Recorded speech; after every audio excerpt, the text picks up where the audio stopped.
Okay, we're at week 4 again, this week talking about art and how artists are inspired by their experiences with community. And here we are with Lynn Marshall-Linnemeir, visual mythologist, and she's standing in front of one of her works, and we'll talk to you a little bit about how she feels that experiences with community inspire her artwork and her work in the community with art. Yeah, it's funny because when I first started out, it was, I was still in undergrad school actually, 1989, 1990.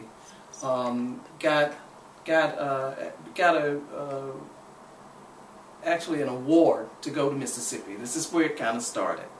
And so I went to Mississippi to work in Mound Bayou. And I think that what happened with working in Mound Bayou just really kind of opened my eyes to being in the community again and understanding what it meant to tell stories and to listen to stories. It was more about listening to stories. And so in Mound Bayou as a photographer, because I was photographing, I was actually working with Duke Center for Documentary Studies and the Center for the Study of Southern Culture in '89, and my job was to go in and interview people about their family photographs, to listen to their stories, and they were creating an archive. But what I found was that I was really inspired by community, and I started to document the Mound Bayou community. It's the largest African American community in the United States, and I created a series of portraits, and then I went back and painted on the portraits, and that's really what started my work in community, when I started painting on photographs and then creating narratives that addressed histories of communities. And so that was really kind of a starting point for me. I went from there, visited communities all around the world really, Australia, worked in communities in England, here and there, and then I stopped for a while. And just kind of did the museum circuit, showing in museums, that kind of thing. And I think after a while I found that I was not really inspired by that.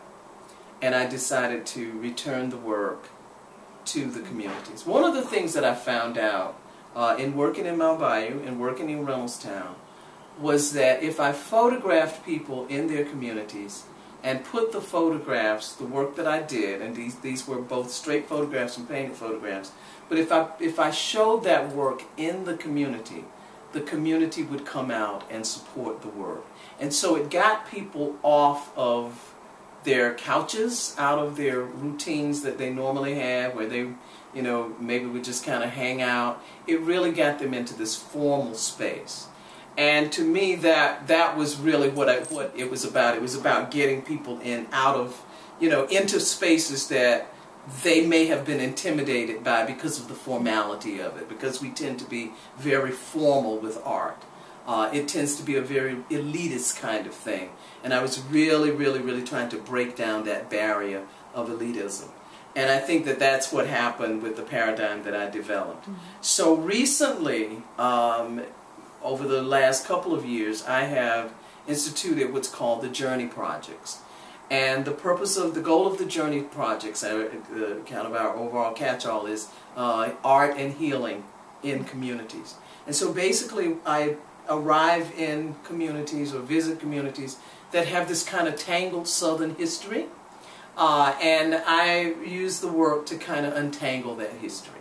So that's what happened in Madison, Georgia. Oh, and the other thing is that I target small towns. I'm not, really trying to do urban areas, although I do visit urban areas, but I'm really interested in rural areas because I feel like that's where a lot of the richness is in terms of history. It's sort of like, if we look at history, we get this overall, kind of big picture, but the smaller stories are never addressed. And I think that in terms of race, myth, stereotypes, and diversity, that you really have to pay attention to those smaller stories, those minuscule stories that people feel are unimportant. I think that that's where where this kind of basis of untanglement, of untangling things, is really on that level. So for that reason, I target small communities, often rural communities, communities that are involved with the tourist industry, and that's a big growing industry in Georgia, in small towns. They're really trying to transform themselves, dealing with the economy into these kind of tourist areas. So they're tourist communities and also rural communities, what I call rural communities. And so oftentimes I will go into these rural communities or other small communities and address, a history, a particular history or a myth, and try to untangle that. Lynn, thank you. That's so helpful. How about if we move on and look at some of the work? Okay.